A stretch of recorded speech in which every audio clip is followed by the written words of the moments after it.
Hello friends, स्वागत है आप लोग का एनसीईआरटी जोन में। देखिए, आपको पता है पार्लियामेंट वाला टॉपिक हम डिस्कस कर रहे हैं, ऑलमोस्ट एंड हो चुका है पार्लियामेंट वाला टॉपिक। उसमें बचा क्या है? बचा है बहुत कम। वो बचा हुआ हम कर लेते हैं। क्या क्या बचा है वो मैं पहले बता देता हूँ। क्या क्या बचा है हमारा? बचा है पार्लियामेंट्री जो टॉपिक है, जो टर्म होते हैं वो सब बचा हुआ है। जैसे एग्जाम्पल लेते हैं, क्योंकि बाकी हमारा हो चुका है। पार्लियामेंट्री टर्म्स जैसे क्वेश्चन आर, और उसमें तीन टाइप है वो देखेंगे। फिर जीरो आर, कट मोशन क्या होता है, ये सब डिस्कस करेंगे। फाइनेंशियल लेजिस्लेशन बहुत आसान है, हम डिस्कस कर चुके हैं। पब्लिक अकाउंट कमेटी के बारे में भी हम डिस्कस कर चुके हैं। एक बारी मैं तीनों फंड के बारे में मैं बता रहा हूँ एक बारी और। कंसोलिडेटेड फंड ऑफ इंडिया, उसके बाद है contingency fund of India, contingency है, और उसके बाद है लास्ट है पब्लिक अकाउंट कमेटी। ध्यान देना, कंसोलिडेटेड फंड से जो भी पैसा निकाला जाता है, कंसोलिडेटेड फंड्स ऑफ इंडिया से, तो पहले हमें लॉ के फॉर्म में पास करना होगा, पहले हमें कानून पास करना होता है उसके लिए, तभी आप इससे पैसा निकाल सकते हो। क्लियर? अब इसमें आता क्या क्या है मैं बता चुका हूँ आपको। ये आर्टिकल 266 में आता है, ये आता है 266 में, ये भी आता है 267 में। क्लियर? जैसे कोई भी रिसिप्ट, गवर्नमेंट के पास कोई भी रिसिप्ट आता है, गवर्नमेंट कोई भी पेमेंट करती है, सब कुछ। क्लियर? और एक और चीज़ इसमें साफ साफ लिखा है, कोई भी मनी इससे बाहर नहीं निकाल सकता विदाउट पार्लियामेंट्री लॉ। क्लियर? तो आप बोलोगे भैया कॉन्टीजेंसी फंड है, फिर क्या है? कॉन्टीजेंसी फंड एक्चुअली, ध्यान देना, प्रेसिडेंट के पास होता है। क्लियर? लेकिन प्रेसिडेंट इसको क्या करता है, नाम तो होता है प्रेसिडेंट का, लेकिन इसको एक्चुअली हेल्ड किया रहता है फाइनेंस सेक्रेटरी। क्लियर? तो इसमें क्या होता है, इसमें जो अनफॉरसीन एक्सपेंडिचर होते हैं, ऐसे एक्सपेंडिचर जो बिल्कुल ज़रूरत है अभी, और इसके लिए अभी कानून वगैरह पास नहीं हुआ है। ध्यान देना, जिस ऐसे खर्चे के लिए पहले आप देखो, इसमें क्या था, पहले आप लॉ बनाओ, लॉ के फॉर्म में पास करो, उसके बाद पैसा ले जाओ। इसमें क्या होता है, आप पहले पैसा ले जाओ। इसमें एक छोटा सा फंड होता है 500 करोड़ का, गवर्नमेंट ऑफ इंडिया के लिए छोटा है, 500 करोड़ का फंड होता है। आप इसमें से पैसा पहले ले जाओ, अब उसके बाद आप पहले पैसा ले जाओ, खर्चा कर लो, ज़रूरत पूरा कर लो, फिर बाद में ये कानून बनेगा और देखा जाएगा कि क्या आपने सही जगह पे पैसा खर्चा किया कि नहीं। उसके बाद लॉ बाद में, पहले पैसा खर्चा कर लो।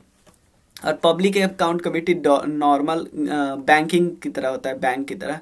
जैसे ये भी एग्जीक्यूटिव एक्शन के द्वारा ऑपरेट किया जाता है, जैसे पीएफ वगैरह आते हैं, सेविंग, रेमिटेंस, ये सब इसके अंदर आती है। क्लियर? ये बैंकिंग ट्रांजेक्शन की तरह है। तो ये सब हमारा हो गया। उसके बाद बजट का वो भी बढ़ चुके हो कि बजट का प्रेजेंटेशन कैसे होता है, अप्रोप्रिएशन बिल, फाइनेंस बिल, ये सब पता ही आपको। क्लियर? चलो, अब हम डिस्कस करते हैं एक एक टर्म।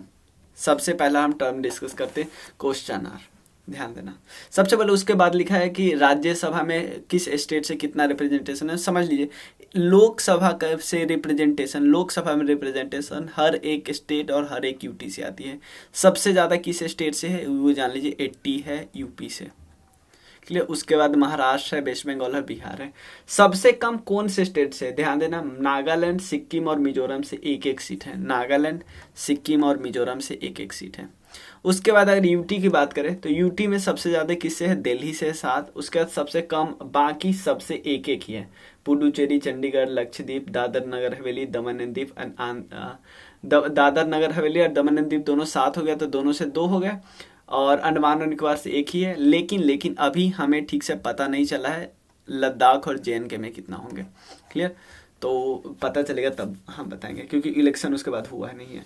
क्लियर? ये है लोकसभा का। राज्यसभा में सबसे ज़्यादा, राज्यसभा में भी सबसे ज़्यादा यूपी से आते हैं, ये भी पता है। और राज्यसभा में सिर्फ 2 यूटी से आते हैं, ध्यान रखें, सिर्फ और सिर्फ पुडुचेरी और सिर्फ दिल्ली। क्लियर? उसके बाद क्योंकि आपको पता है जेएनके में भी असेंबली है, तो जेएनके से कितना आता है वो तो अब बात की बात है, अभी कोई डिस्कशन नहीं हुआ इस पर कितना आया, तो हम भी नहीं बता सकते, लेकिन जेएनके से भी आएगा। क्लियर? तो चलिए अब डिवाइस की बात करते हैं। सबसे पहला डिवाइस है question hour. Clear? Question hour होता क्या है एक्चुअली, फर्स्ट आर होता है, हाँ, फर्स्ट आर होता है, शुरू का घंटा होता है। कि ध्यान देना, इसमें जो मेंबर, क्योंकि आपको पता है सारा पॉलिसी सब कुछ कौन बनाते हैं? मिनिस्टर। और मिनिस्टर कौन से होते हैं, गवर्नमेंट के साइड के होते हैं, ध्यान रखने। तो आप मुझे बताइए जो अपोजिशन साइड के एमपी वगैरह होंगे इनसे क्वेश्चन नहीं पूछेंगे भाई आपने यहाँ पे कैसे किया, आपने यहाँ पे से कैसे किया। तो मिनिस्टर के पास ऑप्शन है कि आप जवाब देते हो या कि नहीं। तो दो ऑप्शन, तीन ऑप्शन है। एक को हम बोलते हैं स्टार्ड क्वेश्चन, एक होते हैं अनस्टार्ड क्वेश्चन, क्लियर, और एक होते हैं थर्ड सबसे इंपॉर्टेंट होते हैं शॉर्ट नोटिस। देखो स्टार्ट क्वेश्चन कैसे होंगे, ओरली क्वेश्चन पूछे जाते हैं। ओरली भाई, ओरली अगर सामने आप मिनिस्टर से पूछेंगे तो ओरली आंसर दे देंगे, लेकिन अगर आंसर दे देंगे तो जैसे इंटरव्यू में होता है, आपने मिनिस्टर से कोई क्वेश्चन पूछा, वो जवाब दिए, उसके बाद आप सप्लीमेंट्री क्वेश्चन भी तो पूछ सकते हो। लेकिन अनस्टार्ड में क्या होता है, आप उनसे रिटन रिप्लाई की मांग करते हो, रिटन रिप्लाई की मांग करते हो। तो रिटन रिप्लाई एक बार कर दोगे, फिर सप्लीमेंट्री थोड़ी क्वेश्चन पूछ सकते हो, कोई दिक्कत नहीं। शॉर्ट नोटिस भी क्या है, ये भी ओरली होता है, लेकिन लेस देन 10 डेज के अंदर आपको आंसर देना होगा, यही है। It is one which can ask by member of on matter of public importance of an अर्ग nature or urgent nature. It is the speaker to decide the whether the matter of urgent nature or not. The member has also to the state reason for asking the question while serving notice. Simple है। Short notice कोई question भेजता पूछता है minister से, तो सबसे पहले question, सबसे पहले ध्यान देना, सबसे पहले डिसाइड करता है, क्योंकि शॉर्ट नोटिस आप तभी पूछ सकते हैं मिनिस्टर से जब बहुत अर्जेंट हो, क्लियर। अब अर्जेंसी कौन डिसाइड करता है, ये टाइप, ये क्वेश्चन अर्जेंट है या नहीं, ये कौन डिसाइड करता है, ये डिसाइड करता है स्पीकर, क्लियर। और आप जो मेंबर हो आपको ये भी रीजन देना होगा कि भाई मैं क्वेश्चन क्यों पूछ रहा हूँ, क्लियर क्लियर, कोई दिक्कत नहीं। अब है ध्यान देना, क्वेश्चन आर हो गया, उसका ध्यान देना question hour actually rules of procedure में दिया हुआ है, क्लियर, जो रूल्स ऑफ प्रोसीजर होते हैं हाउस के उसमें दिया है। सेकंड है 0R, क्लियर, ध्यान देना। आपको पता है सबसे पहले क्वेश्चन आर होता है, उसके बाद मेन काम स्टार्ट होता है, ध्यान देना, मेन काम स्टार्ट होता है, मेन एजेंडा, लेकिन बीच का जो टाइम बचता है ना उसको बोलते हैं 0R। 0R में कुछ भी आप क्वेश्चन पूछ सकते हो, एनी सब्जेक्ट में, आपको बिना पहले नोटिस वगैरह कुछ नहीं देना जरूरी नहीं है, एक इनफॉर्मल सा स्ट्रक्चर है। और एक और चीज, ये इंडियन इनोवेशन है और 1962 के बाद स्टार्ट हुआ, क्लियर, कोई दिक्कत नहीं, कोई दिक्कत नहीं। अब हम देखते हैं कट मोशन, थर्ड है आपके बुक में दिया हुआ है cut motion. Cut motion actually होता क्या है, मान लो ग्रांट, सबसे पहले समझो, सबसे पहले हमने एक चीज आपको बजट वाले में एक चीज आपको बताया था, क्या बताया था, voting on demand for grant. ध्यान देना, आप मिनिस्ट्री वाइज डिमांड करते हो, ध्यान देना, ध्यान देना, मिनिस्ट्री वाइज मान लो आपने क्या किया, आपको पता है 2-3 महीने के लिए, क्योंकि बजट पास होने में समय लगेगा, आप 2-3 महीने के लिए पैसा मांगते हो, 2-3 महीने के लिए पैसा मांगते हो। तो उसमें क्या होता है, उसको आप जो जो ग्रांट करते हो, जो जो मांग करते हो, उस पर वोटिंग होती है, जो जो डिमांड, सॉरी ऐसे होता है, जो जो आप जितना पैसा की डिमांड करते हो ना मिनिस्ट्री वाइज, उस पर वोटिंग होती है, क्लियर। और वोटिंग तभी सक्सेसफुल होगी जब वो पास हो जाएगी, तो तभी हम बोलेंगे डिमांड वोट के बाद ग्रांट में बदल गए, आपको पैसा ग्रांट किया जाएगा। लेकिन यहाँ पे होता क्या है, आपको यहाँ पे क्या किया जा सकता है, जो एमपी लोग होंगे, जो एमपी लोग होंगे वो ट्राई करेंगे कि भाई आप पैसा ज़्यादा ले रहे हो, आप पैसा थोड़ा कम करो। ध्यान देना, मैं इसको अच्छे से समझा देता हूँ, एक बार आपको बुक में जो लिखा हुआ बताता हूँ। A motion that seek reduction in the amount presented by the government. क्या मैंने बोला, गवर्नमेंट ने बोला कि मुझे चाहिए 1000 रुपया पैसा खर्चा करने के लिए, तो ये 1000 रुपया आप मांग कर रहे हो एमपी पार्लियामेंट में, तो जब ये पास होगा तो जो एमपी लोग होंगे ना वो बोलेंगे भाई नहीं ये ज़्यादा है, इसमें थोड़ा कम ही करो, कम करो। तो कौन कौन सी कट मोशन होगी वो हम डिस्कस कर ले। 3 टाइप के कट मोशन है, एक है पॉलिसी कट मोशन, दूसरा इकोनॉमी, थर्ड है टोकन। देखो पॉलिसी कट का मतलब भाई जो आपका कानून है वही बेकार है, इसका मतलब है the amount of demand be reduce by +1, clear. आपका एक वन डिमांड क्या कीजिए, 1 रुपया कम कीजिए। इकॉनमी मतलब भाई आप ज़्यादा पैसे ले रहे हो, पॉलिसी तो ठीक है लेकिन इतना पैसा खर्चा होना नहीं चाहिए, उससे ज़्यादा आप ले रहे हो। क्लियर। थर्ड क्या है, टोकन करेंसी का मतलब होता है कि गवर्नमेंट, ध्यान देना, it divide two ventilate specific grievances with in the sphere of government responsibility. बताते हैं गवर्नमेंट की रिस्पॉन्सिबिलिटी क्या है और आप कर क्या रहो। तो इसमें जो डिमांड होती है उसको बोलते हैं 100 रुपीज़ कम करने के लिए। क्लियर, कोई दिक्कत नहीं, सब कुछ समझ गए। मान लो गवर्नमेंट ने डिमांड फॉर ग्रांट मांगी, डिमांड फॉर ग्रांट जो वोटिंग होती है लोकसभा में, डिमांड फॉर ग्रांट यानी पैसे की मांग की। तो अब जब गए तो पार्लियामेंट में सब लोग वोट करेंगे। देखो, और जब मेजोरिटी होती है ना हाउस में तो आराम से पास हो जाती है, क्योंकि आपको पता है लोकसभा मेजोरिटी तो ये बस नाम नाम के है, ये कभी इन रियलिटी होता नहीं है। क्लियर। तो जब वोट होता है तो वोट हुआ ना, तो जो एमपी लोग बोलते हैं सर आपकी पॉलिसी खराब है, हटाइए, आपकी इकॉनमी बहुत ज़्यादा पैसा आप ले रहे हो, जितने कानून है उससे ज़्यादा पैसा ले रहे हो। और थर्ड है टोकन करेंसी। तीनों समझ गए, कोई दिक्कत नहीं। अब नेक्स्ट है एडजर्नमेंट मोशन। होता क्या है, एडजर्नमेंट मोशन का सिंपल मतलब होता है भाई अभी बहुत इम्पॉर्टेंट मैटर है, मतलब कि सिंपल रेगुलर जो काम चल रहा है ना उसको रोको, हाउस को आप एडजर्न करो, नॉर्मल बिजनेस को ख़त्म करो, नॉर्मल जो काम हो रहा है उसको रोको, आप इसको अभी रोको। हम दूसरा इम्पॉर्टेंट काम बता रहे हैं, जैसे अभी बता रहे हैं कि पाकिस्तान ने मान लो कुछ टेररिस्ट को इंडिया में भेज दिया, तो ये सारे काम पे जो भी डिस्कशन हो रहा है बंद करो, इस पे डिस्कशन होना शुरू हुआ है, इसका मतलब एडजर्नमेंट मोशन। लेकिन इसमें क्या होता है, आपको आप खुद जैसे आप एक एमपी हो ऐसे नहीं बोल सकते एडजर्नमेंट मोशन। एडजर्नमेंट मोशन के लिए कम से कम आपको 50 मेंबर का सपोर्ट चाहिए। यहाँ लिखा हुआ है any member can move the motion and if more than 50 members support the demand the speaker grant permission for motion। Clear, कोई दिक्कत नहीं है ना।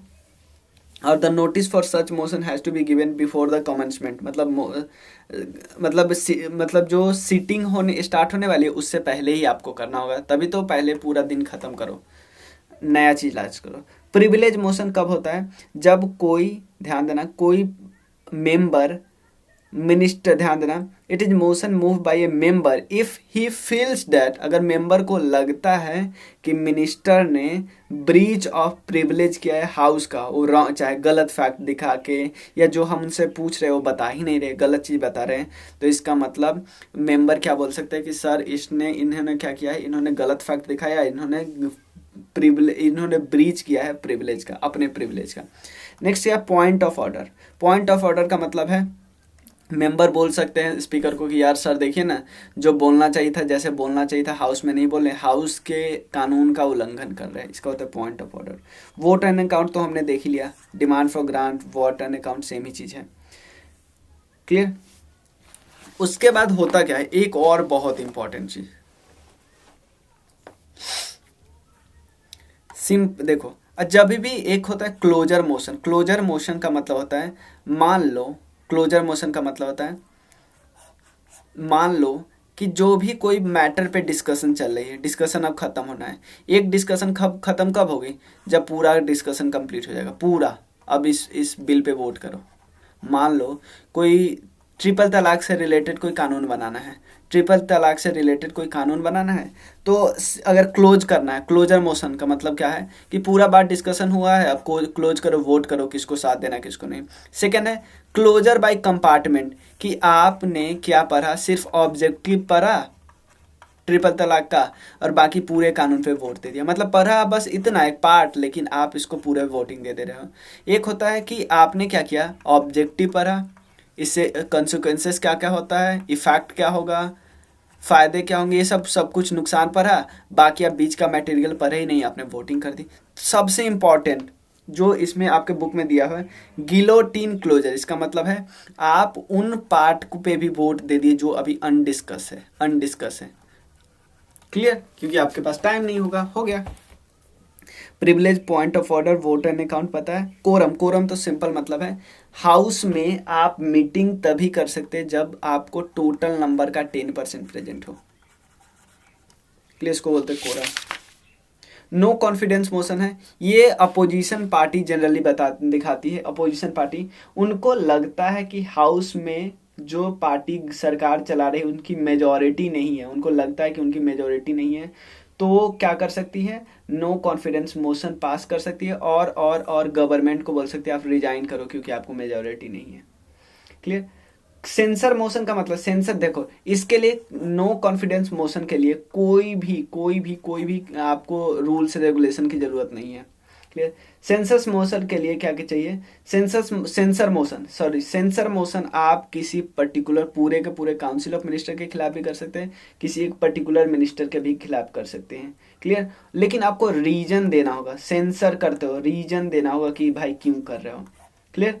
उसके बाद है lame duck session. Lame duck session का मतलब है जब नया सेशन स्टार्ट होने वाला होता है, पुराना खत्म होने वाला होता है, तो जिस बंदे का लैम डक सेशन उस मेंबर के लिए ज्यादा इंपॉर्टेंट है जो दोबारा इलेक्ट होके हाउस में नहीं आएंगे, पहले थे और गए, उसके बाद गए, हार गए। क्लियर।